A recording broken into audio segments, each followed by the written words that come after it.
first speaker is a dear old friend of Games for Change. We were just trying to count how old we are based on how many years you've come to speak at Games for Change. But Nick Fortugno, the CEO and founder of Playmatics, is also the director of digital game development at City College of New York, an amazing program. And there's there's a booth over here. You can learn more about that program. He's also an interactive narrative designer and co-founder of the Come Out and Play Festival. He's a longtime advocate for social impact in games, and today he's going to challenge us to rethink the roles games can play in driving social change and how that play itself can be a powerful transformation. I couldn't think of a better person to open up our festival celebrating reimagining play than Nick Fortugno. Let's give him a warm welcome.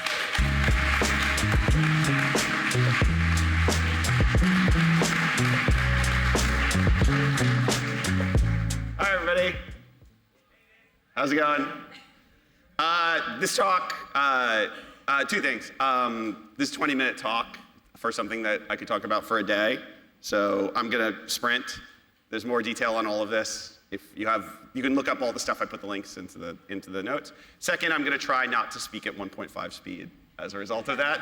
All right, so here we are, 23rd Games for Change, talking about games and impact. And what I want to do, I feel like in an opening thing, you should try to inspire people. Maybe I'm going to try to do that, and give some framing for things. And so I want to think about this. And what I came to is this idea of reimagining play.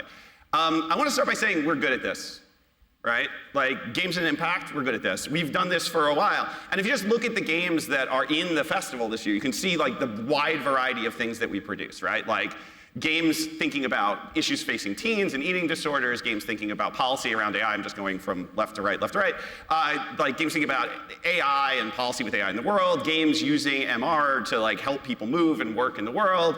Ciclo de Perores is this amazing game about the menstrual cycle, like teaching people to talk about the menstrual cycle. Games about history and history of things that we don't want to face, like Holocaust and prosecution. And then games that teach us things, right? Like teach us about plants in the world, right? Like so education, healthcare, politics, personal stories. We have all of these things. What I think is interesting about all of this, though, is that this is coming at games a way we know how to do it and we're very good at. And that is what we think of as instrumentalized play. This is what I call it, instrumentalized play. You basically take play, right? Which we know does a bunch of good things. It's like people enjoy it, it creates dedicated engagement, it gives people a chance to what I call embody learning. They learn through doing, which is all terrific. We teach topics that are either not fun or not appealing on the surface, right? So we take things like healthcare and politics and education and training, and then we put them together, and then we make something that people will do, they will enjoy, and they will learn and play better. And we are great at this, right? We take games and then we use them to teach, to train, to discipline, to discover, to grow, right? That's great. The game is used to forward another goal. And again, we are really good at this, right? This is Folded, if you're unfamiliar. This is from 2008. It was developed by the University of Washington. I'm not going to get into it because I don't have time in this talk, but there's a problem with proteins where it's not just the molecular structure, it's how they fold, and they fold lots of ways, and the computers at the time couldn't do it. So the university made a game where people could fold proteins. And thousands of people just went to a game to fold proteins. And by folding proteins, they found combinations of proteins that had not been found before. We can do that. That's amazing. Yeah. And before I go forward, I do this too, right? Like everything I do, I've made games like this. I continue to make games like this. I think instrumentalization is great. It's a really good way to use games. But that's not the only thing that games are. And it's certainly not the only thing that play is. Play is not just instrumentation. In fact, there's a lot of play we do even in a way that's used by agencies and corporations and nonprofits all the time. That's just pure play. And that is icebreakers. That's the reaction I wanted, yeah. Right, icebreakers, right? Like those things you do before meetings so that you can kind of meet each other. We could do one right now. Like, how How about this? We're gonna take 10 seconds, we're gonna think about the theme song we walked into this room with. And then I want you to turn to a stranger around you and tell them that theme song and then explain why you did it. No, we're not gonna do that. But that feeling you had, right? You had that feeling, right? Like that, like nervous, embarrassed feeling, right? Like, why do we do that? Now, you could argue this is instrumentalized, right? Like, I mean, it's like there at the beginning of the meeting to make the meeting happen. But like we're here to talk about like planning our event around like the discussion of climate change in a few weeks, or we're gonna kick off a 3-day brainstorming on our new ad campaign. Like, what theme song I walked in with has nothing to do with that. It's not instrumentalized towards the meeting. I mean, I could call it instrumentalization to making the meeting, but that's like kind of crazy, right? Like, there's nothing of the content I'm talking about at all. I just want the play. That's all I want. I want you, by the way, to feel embarrassed. I want you to feel silly. I want you to feel leveled to everybody else around you. That's the point. I love icebreakers, right? They're silly and stupid, and they make everybody ridiculous. And I want to argue that play does that too. So the title of this talk comes from a quote attributed to Emma Goldman, anarchist thinker, activist, women's rights activist for a long time. It doesn't actually come from Emma Goldman. It was like faked by a t-shirt designer named Jack Frager in 1937. Like he's an anarchist. He believed in the cause, and they were selling t-shirts. And the person who wrote the biographies of Emma Goldman basically said it was accurate, but it's not an exact quote. Sorry, I just don't like saying false things. But this is what Emma Goldman actually said in Living My Life, her autobiography, about this moment. At the dances, I was one of the most untiring and gayest. One evening, a cousin of Sasha's, a young boy, took me aside. With a grave face, as if he was about to announce the death of a dear comrade, he whispered to me that it did not behoove an agitator to dance. My frivolity would only hurt the cause. I grew furious at the impudent inference of the boy. I told him to mind his own business. I was tired of having the cause constantly thrown in my face. I did not believe in a cause which stood for a beautiful idea, for anarchism, for the release of freedom from conventions and prejudice, should demand the denial of life and joy. If it meant that, I did not want it. And this is important because this isn't just Emma Goldman. This is like, there's a history of this, right? Like this idea of leisure, which is kind of how it was talked about at the time, was like central to the labor movement. This has like fueled so many of the labor battles that took place in the 19th century. Like people like fighting, striking, getting wounded, dying in order to get an 8-hour work week, right? There's a great railroad strike in 1877 where like a bunch of cities across the country, people just protested and shut down railroads. And they shut down railroads for a bunch of causes. And some of those causes had to do with specific working conditions. And some of those causes had to do with pay. But some of those causes was about making the workday shorter. And this was the quote they gave: 8 hours for work, 8 hours for rest, 8 hours for what we will, right?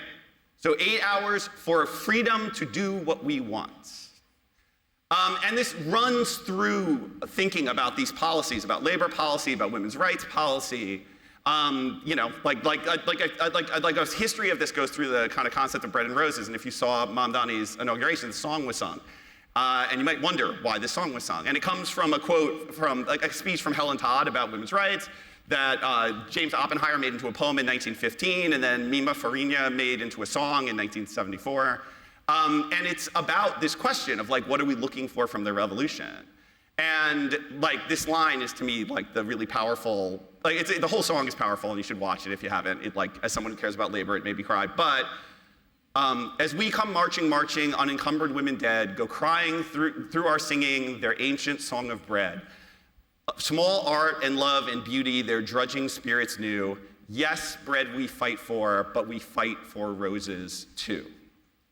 And the concept of the poem is that the struggle for labor, the struggle for liberation, the struggle for equality is not simply a struggle for the material needs of people. It's a struggle for beauty, it's a struggle for freedom, it's a struggle for play. And I don't think this is like a gesture, because like if you look at what's happened in New York, which I'm just gonna confess to be thrilled about, there's kind of play everywhere, right? So this was the mayor's announcement of the first parents' night out so that parents and caregivers could like have someone to look after their kids so they could go on a date, right? This is Mamdani jumping into a pool in a suit, which I just think is funny. Here's Mamdani singing to kids. Like, you get lots of politicians hanging out with kids, but they're literally just like singing the wheels on the bus with kids the whole time.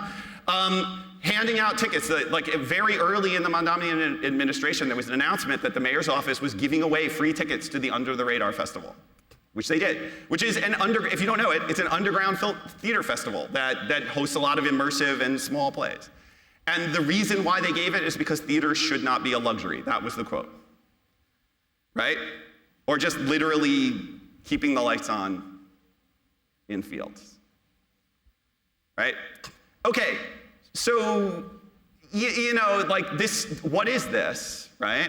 Is this marketing, right? Is this instrumentalized towards making Mamdani seem like a fun person or making New York seem like a cool place?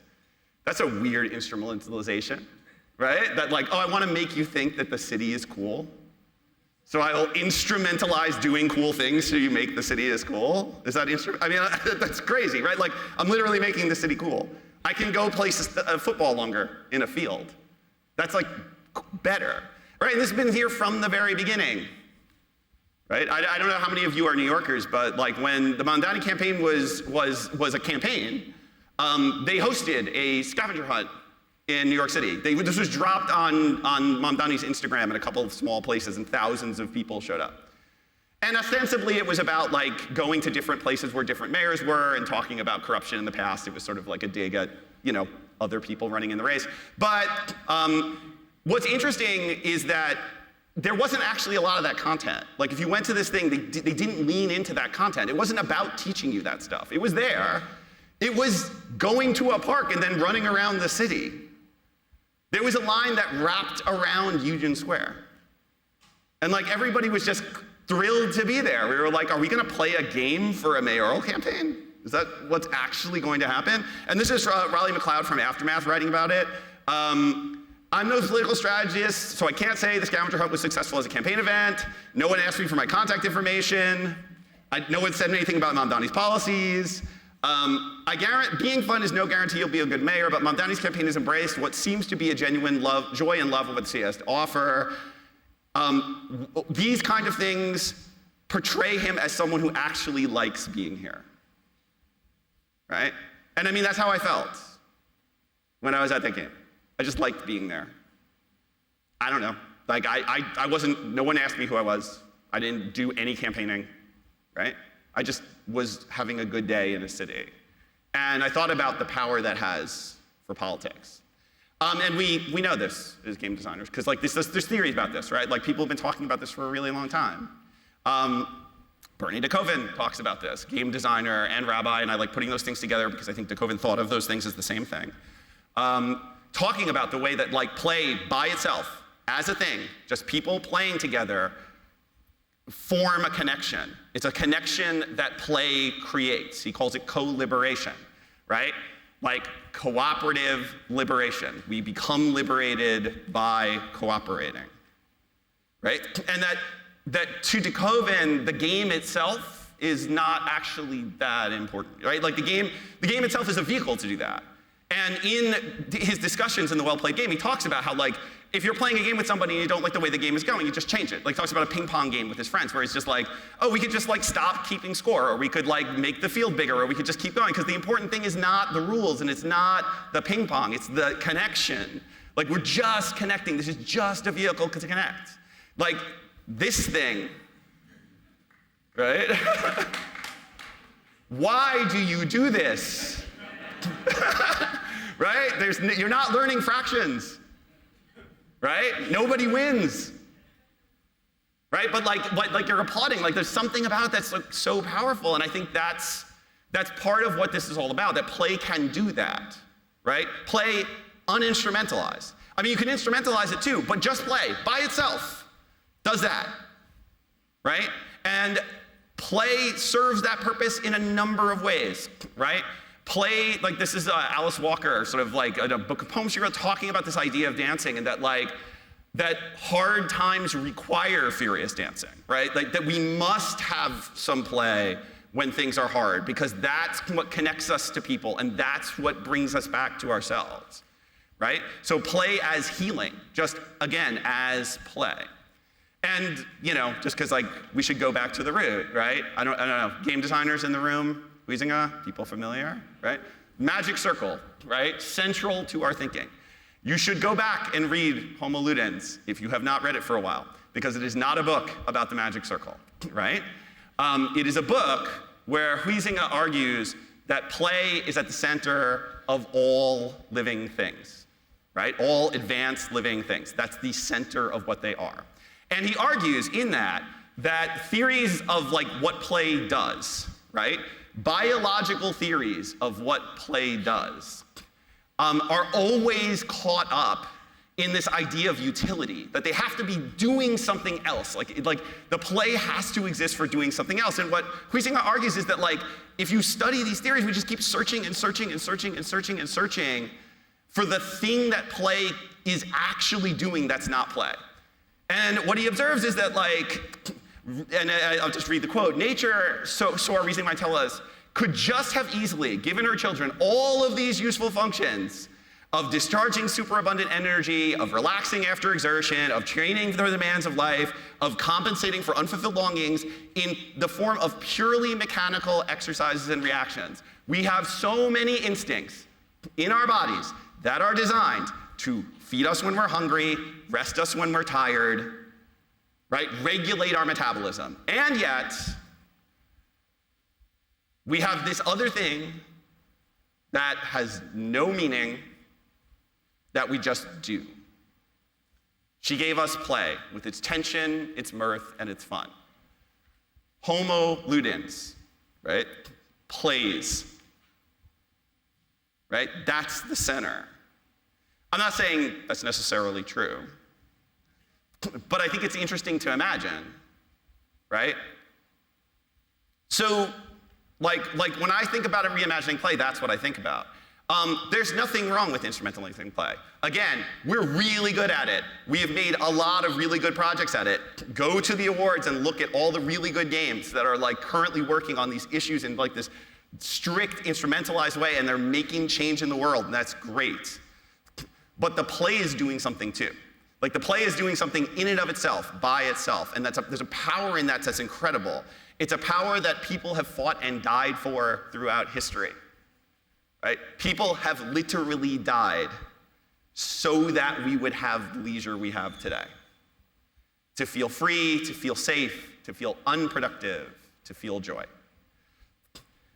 It's a power that unites people, right? And can transform them, right? And you can achieve these moments that de Koven talks about of momentarily collective transcendence.